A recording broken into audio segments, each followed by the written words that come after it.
I'm not telling you. Why?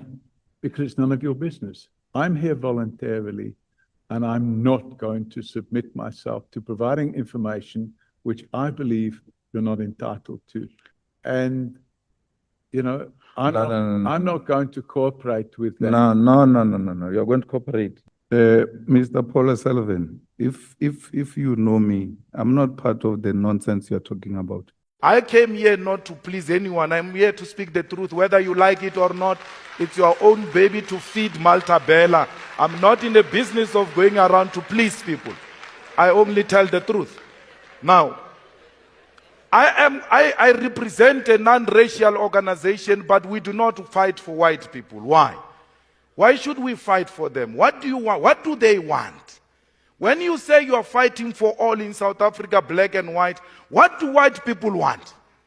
Except to want to remain in a position of privilege. That's what they want. They want to remain in a position of privilege, and we are rejecting that.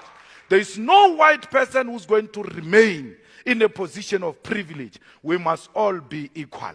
And in bringing the equality, we have to take deliberate decisions to empower the less privileged to be at the same level with those who are privileged. May I request you that when an honorable member asks you a question, you look at them and respond to the question. Chairman, I'm not able to turn and look without moving my chair. LuiSpot. Instead of coming here to give evidence, I've come here to be interrogated on allegations made against me by criminals. Is that why I'm here? Because if that's why I'm here, I'm going to withdraw my cooperation. I'm not going to assist in a kangaroo court. I came here to give evidence about the corruption in the criminal justice system, which has resulted in the mess that we have in the criminal justice system today. And the false allegations that have been made against me will take, I don't know, a lot more than an hour to go through. And if it's going to be curtailed because people don't want to hear the truth, it means what we're actually doing is we're not allowing a witness to explain why this happened and why that happened. What I cannot contemplate is that everyone should think, oh, I woke up one day and decided to infiltrate IPID and infiltrate the police and infiltrate the National Prosecuting Authority, because that pack of lies has been peddled in this house by multiple witnesses who belong in prison. And because I've taken steps, as I'm entitled to do according to the law, to ensure that they face up to the criminal charges that have been opened against them, not just by me, but by others as well. It's imperative, in my opinion, Chairman, that the full story be given, not half the story, or I didn't come here just to defend myself against the allegations of these criminals. And if that's the only thing that this committee wants to hear, it's a problem, because the reality is that those allegations were only made against me because I took steps to hold them accountable for their criminal conduct. When we started here, you tried those things with us of wanting to tell us how we must conduct our business. You're not the first witness here. We've been running this process and running it smoothly and in a respectful way. So you're not going to come here and disrespect us and say we want to give you 1 hour to tell us your side of story of fighting crime for 36 years when we have given you the whole day and we are adding another hour the following day. The same way the chairperson is pleading with you, we're pleading with you to respect us. Treat us with respect. We're honorable members here. We're running these proceedings. You are not running these proceedings. And we are governing how these proceedings are going to be run. Today, it was you and evidence leaders. Tomorrow, the chairperson says you'll have an hour. And when members ask you questions and you think there is an issue that we have not sufficiently canvassed, You still have a right to speak to that issue in responding to a member's question. It's as simple as that. So these threats of withdrawing cooperation and also saying to us, no, I can't be made to tell a story of 36 years in 1 hour. How many days do we have? We have a limitation. We need to finish this work. Please respect us and respect the chairperson. He has made a ruling. Tomorrow, 10 a.m., we're all here. Your hour starts at 10 a.m. And 11 o'clock, you finish, and then members take over. We proceed until 7. I think that is the understanding, Chair. With all due respect, and I expect, if my cooperation is going to continue, I don't expect people to start shouting at me. I expect to be shown courtesy and respect. Don't ask for respect if you're going to shout at me. If you're going to do that, I'm not going to respect you. I want to make it clear that Parliament, and I'm not talking about this committee, I'm talking about the whole of Parliament. Parliament has a duty, and the duty of Parliament not only is to run the country and make laws and legislation.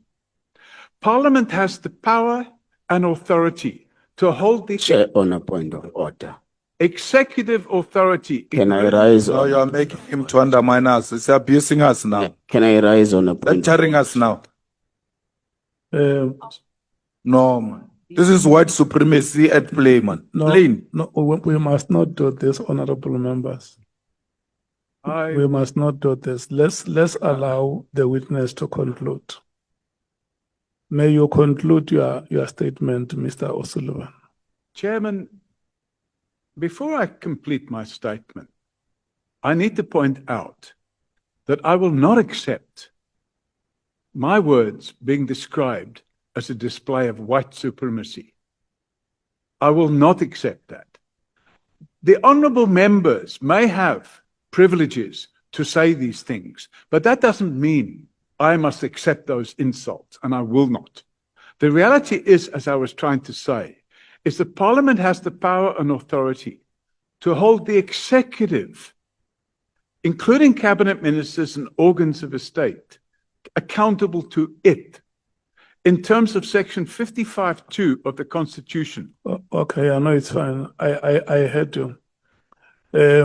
This is how we are going to conclude the meeting. No, he's trying to do that training he did without qualifications. No, Sullivan, it is actually incorrect and unbelievable that you will say you want to come to South Africa and be integrated into the way of living without knowing what was happening in South Africa in the 80s, because the 80s were the most volatile years of our time. There were killings, there were state of emergencies declared. If I'm not wrong, in 86, I think it was declared twice. The youth were on the streets, people being killed. Even at your 20s, there's no way you can escape that point and come here and say, no, I didn't know what was happening. Maybe I was naive. That is incorrect. And then the only thing you're telling us is weather. You call the bodies of our people on the floor weather. So that was what was happening at the time. People were being killed. And you wanted to come and join that kind of lifestyle of killing people. Are you not aware that people were being killed at that time when you were applying to become a citizen in South Africa? I only applied to become a citizen in South Africa in 1994. And I became a citizen in 1995. So it's a reality that I had not applied to become a citizen. And it's also a reality that I have not stated that I did not know what was going on in the country at the time. I knew what was going on, but I didn't know the level of detail that I later found out. Because as you spend more time in a country, you find out more. Mr. O'Sullivan, you spoke about the 80s and that you were just 20 and you had no idea, and we can still say maybe you were naive at that time. It can't be correct that you're talking about 95. There was an interest in the 1980s, and you were interested in the weather in the 80s, and I'm saying to you, it can't be correct. And worse, you didn't have to stay in South Africa to know what was happening in South Africa. There was a big anti-apartheid movement in Britain, in London. Surely you knew the release Nelson Mandela campaign, very prominent in Britain, and you come here and tell us you wanted to come and settle in a country where people are demanding the release of Nelson Mandela, where children are being killed and all of that. Because you were naive, you knew a little bit of what was happening. That is unacceptable. I don't think it's an acceptable explanation. You came to our country to become part of the privileged at the expense of the exploited. Will I be correct to make that observation? Chairman, definitely not correct. I didn't hear the answer, Chair. May I request you that when an honorable member asks you a question, you look at them and respond to the question. Chairman, I'm not able to turn and look without moving my chair. I don't have, because of my spine, I don't have the ability to turn and look that way. Unless I'm given a chair that's got wheels on and I can move it easily, I don't have the ability to turn and look in that direction. So if somebody can provide me with a chair with wheels on that I can move easily, I will be able to turn and look.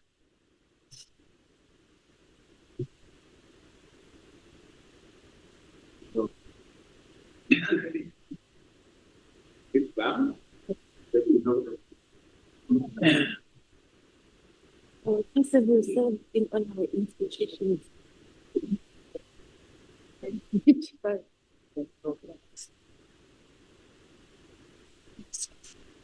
So, yeah.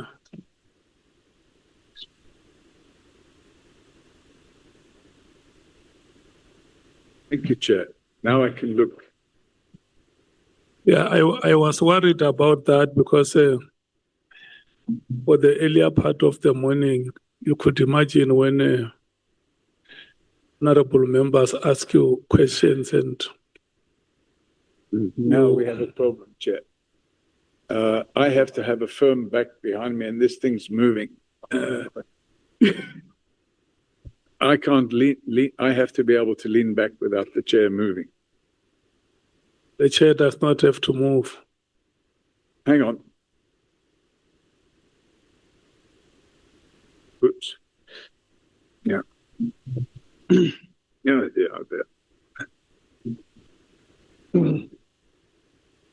Well, somebody that understands these chairs is able to fix it so that the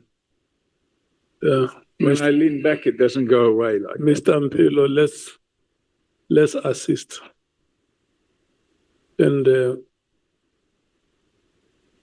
no, I don't want to go down. Put it back up again.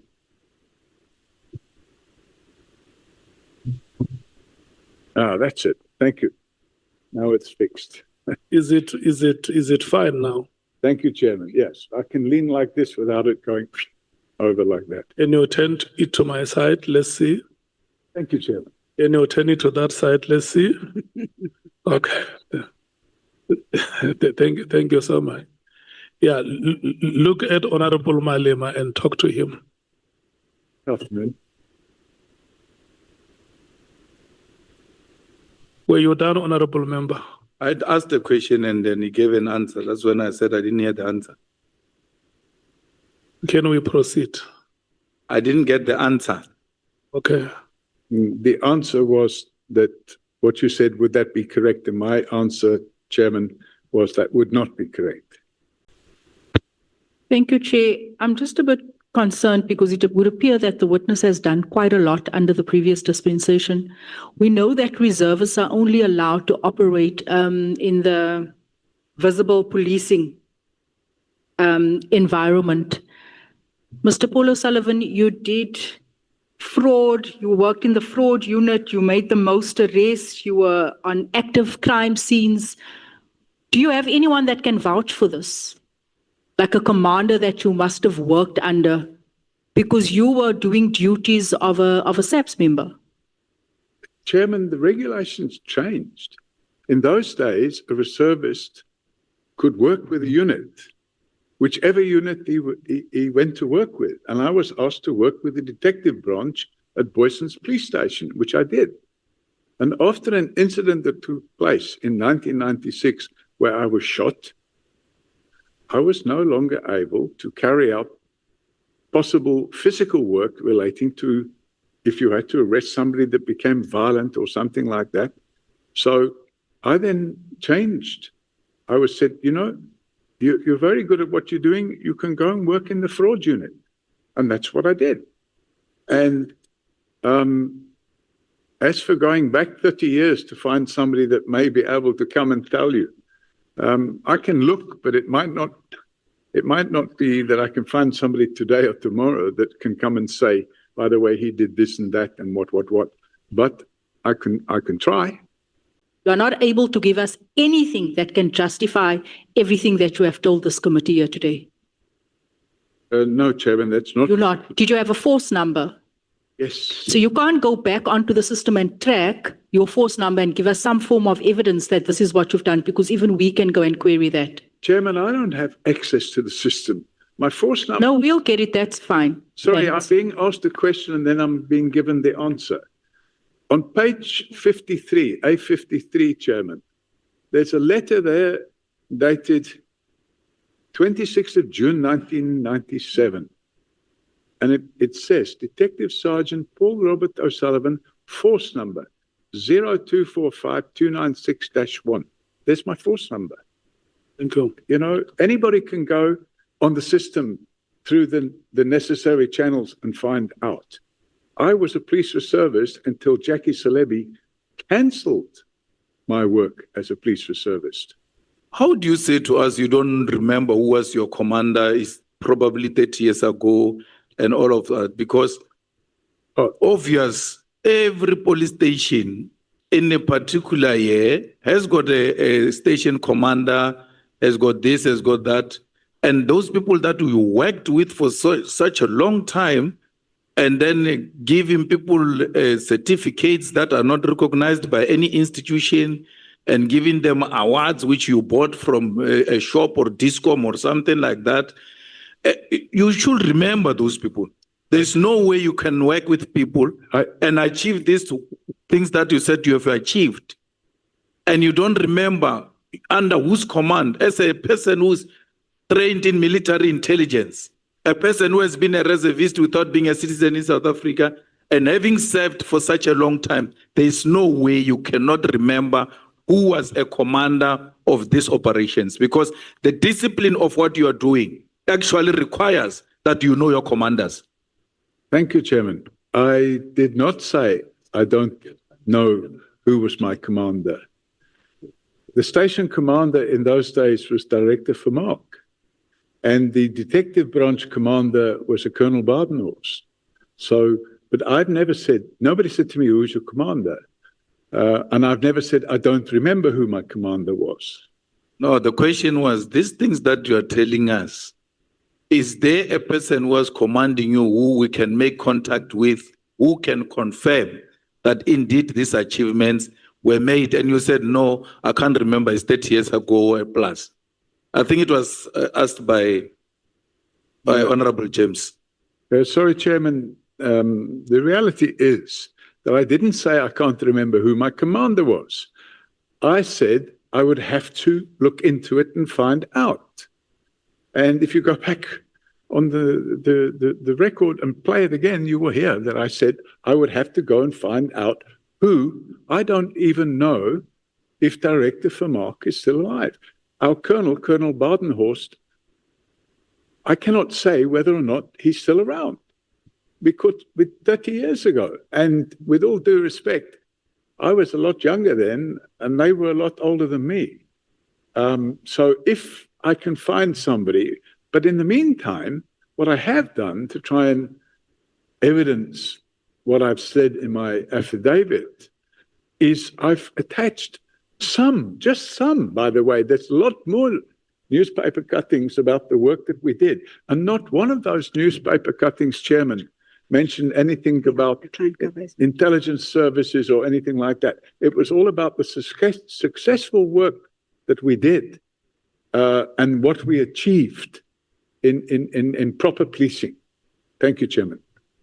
You see, the problem is going to be when you ask yourself questions and answer your own questions. No one asked you if those people were still alive or not.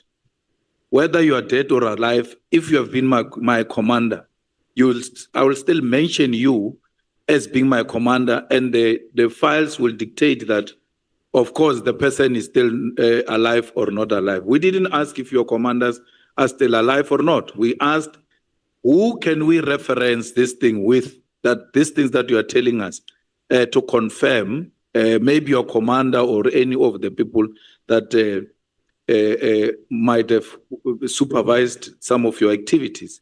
And I'm happy that without referencing anything contrary to what you said, I have to reference and check, because some of these people, you were able to give us some names and we can work from there. And Chairman, it's clear if you look at the letters, which is page A53, it's addressed to the Station Commissioner at Boyson's SAPS. It says, for the attention of Director Vermaak. And it's signed by J. Schultz, Senior Superintendent, Head of Training. Now, I can go away and find out if there's somebody that still has knowledge of the work that we did back then that can come and say, yes, he did this, or no, he didn't do that, he did this, and what. But it wasn't put to me until now that I should be able to find such a person. Mr. Paul O'Sullivan, you have admitted to have received money from DSO, right? Correct. And therefore, these documents that are presented before you are not in any way suggesting that they might be fraudulent. They're just confirming exactly what you have confirmed, that you have received money. Well, I've never seen the documents before, but the document would appear to me, if I recall correctly, the amount that was paid to me at the time was 100,000 Rand, not 1 million Rand. The question was not, have you seen the document before? The question was, what is reflected on this document is exactly what you have experienced in your account. Yeah, but not the 1 million. Why? No one has said 1 million. 1 million is the person who was trying to. It says 1 million. No. There's no one who says 1 million. The document says. No, the document doesn't say 1 million. It does. If you look at the printed statement, yes. It says 100,000. Correct. Yes, that's what it's saying. Yes. So to try and delegitimize what looks like a legitimate document is unacceptable. I'm not trying to. Not you. I'm just saying, following up to what was the impression that was created here, that this might not be correct figures. Why were they giving you money? As I've said to you, they were refunding some of the expenses I'd incurred. There's no way the written refund. There's no way. The first document says a request for an advance from the DSO confidential funds. I haven't seen that document. Have they not shared the document with you here? That's all I've got, just that. I've not seen anything else. Yeah, there is a document here from Scorpions. I've not seen that says they're giving you advance. I've not seen and there's two documents. The one says request for an advance from the DSO confidential funds. And then the other one says application for reward, Paul O'Sullivan. I've not seen it. Nowhere do they suggest that you are being refunded for anything. Thank you. So in a way, you are part of these people who have been benefiting from this slush fund. Chairman, that allegation was made earlier. The slush fund I was talking about was the Crime Intelligence Slush Fund. Any payment that's made by the NPA or the DSO is not being made from the Crime Intelligence Slush Fund. No, it's the same thing, Chief. It's the money that they don't account for. The DSO confidential fund. Oh, I know nothing It's about police. This is Police the- money. This is the first Government time, money. It's the public money. This is the first time I'm seeing this document.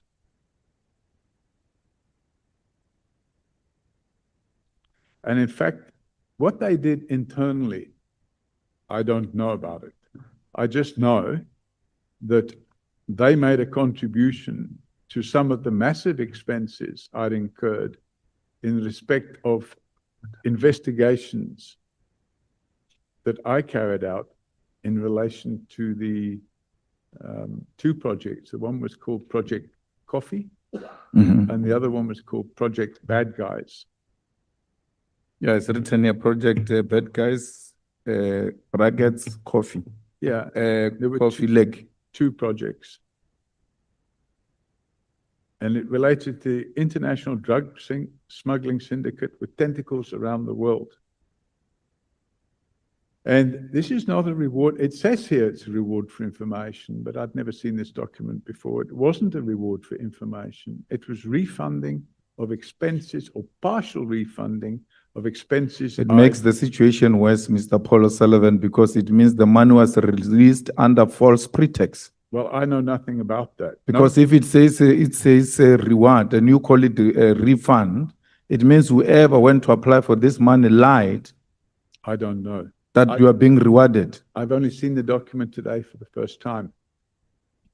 But it lists a number of names and people that went to prison.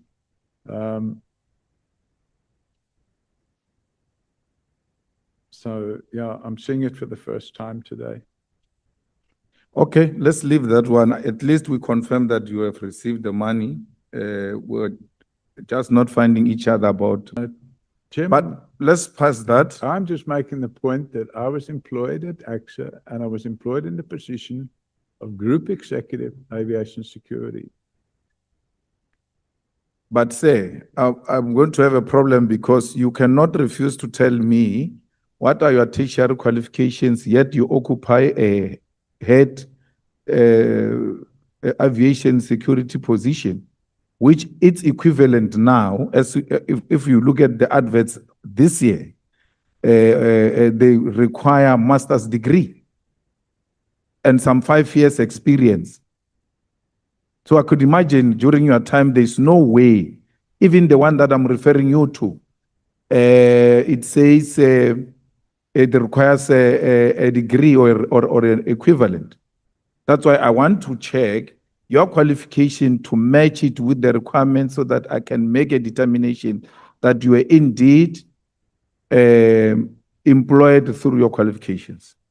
And am I correct in thinking, Chairman, that that's in the terms of reference of this committee to look into the qualifications of a civilian that has nothing to do with it? It has got everything to do We're with. going back, no. We're going back more than 20 years. Okay, and my qualifications were obtained 40 years ago. So I am not going to get into a debate. I have rights, and my rights include the right to privacy. And you would know from the Constitution. And my right to privacy, I will maintain. And you can dig into my right to privacy if you want. I'm here voluntarily, and I'm not going to submit myself to providing information which I believe you're not entitled to. So you can repeatedly ask for it, and you can make all the assertions you wish, but I'm not supplying you. You know why you're making this a big issue is because you lied yesterday and told us about a technical that is non-existent.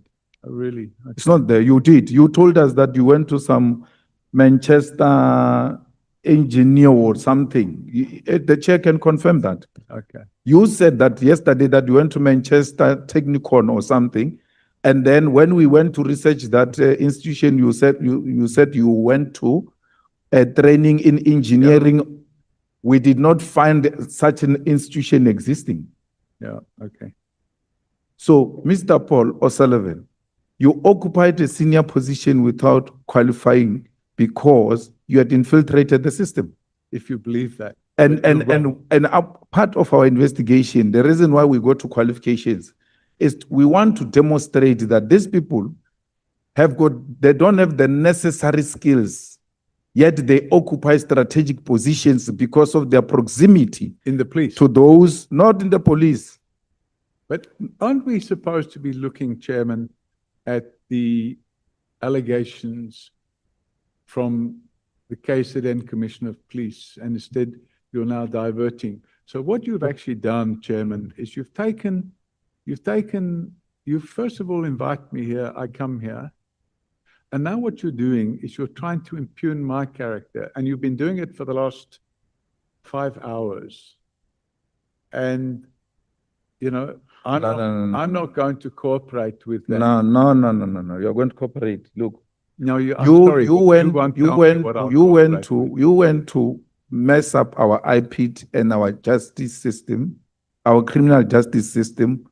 We're trying to establish as to who is this person who is alleged to have done the following in the institutions that we're investigating. It is in that context that we're asking you about yourself. And it shouldn't be difficult for a person who has taken an oath to tell the truth, but nothing else but the truth, that I went to school and this is why. I'm not asking you whether you passed with this higher degree or not. I'm just asking, where did you obtain your qualifications? Because yesterday you told us about a different technicon that is not a Manchester technicon. Okay, then you are doing engineering. You get the transcript of yesterday. Now I think today, you'll find your mistake. And Check, can you please intervene and perhaps remind him of what he said? Mr. Paul Robert O'Sullivan, you went to Manchester Technicon. no, you- I said I and studied you- at Manchester, and somebody said, "Is it a technicon?" If you listen to me, Okay, so that sorry, you know what you are going to respond to. You went to Manchester Technicon and you obtained a higher certificate in electronics.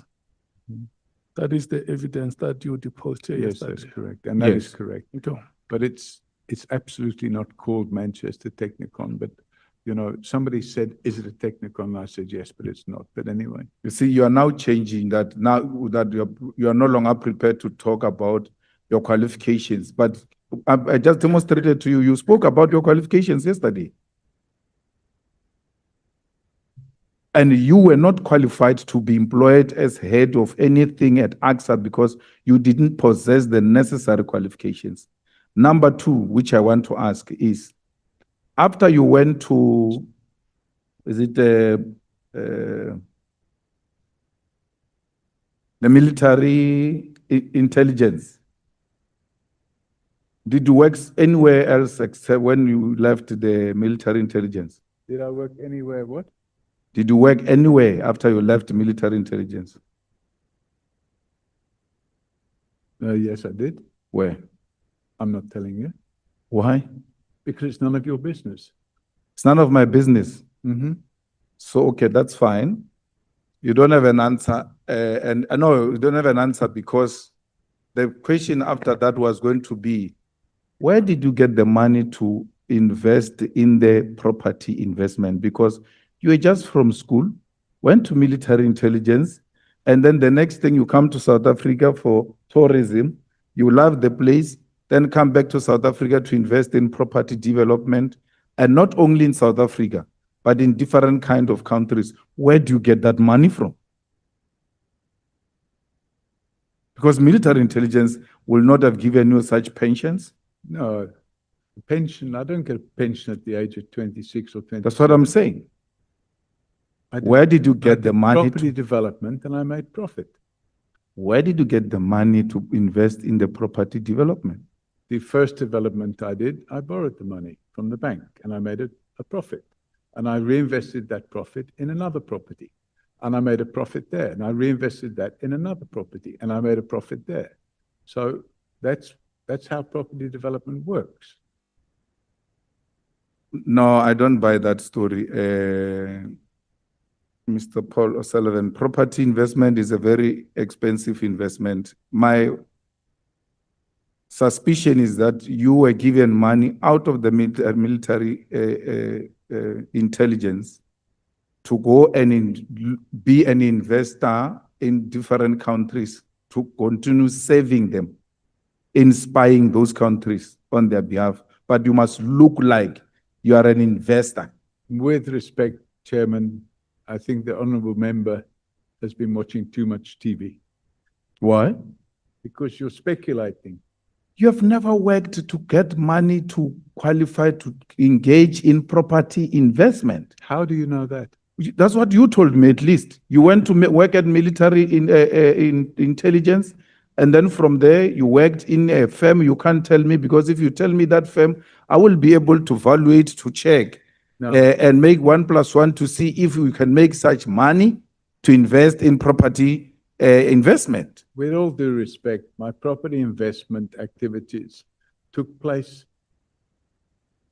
probably when you were still a baby. Yeah. But the reality of the situation is, if a person is an entrepreneur and he makes money, how can you then jump into the conclusion that that person is being paid from a government fund or something of that nature? That's pure speculation, and you don't have a shred of evidence. So what you're actually doing is you are making these speculations. It's your idea, and it's wrong. No. And I'm just pointing out that you are wrong. No, my idea is that because I was a baby, and it's not my problem that I was a baby, it is my mother's problem. She gave birth to me at that time. I've got nothing to do with what I was at that time. So because you were an old man, you have to teach me how you came about to become a property investor. You can say I'm formulating it because we've put you there, and we want you to educate us as to how did you become this big property investor from just military intelligence. I won't say I was a big property developer, but I was a property developer. And when you bring money into South Africa, you convert it from pounds to rand. You get quite a significant amount more rand.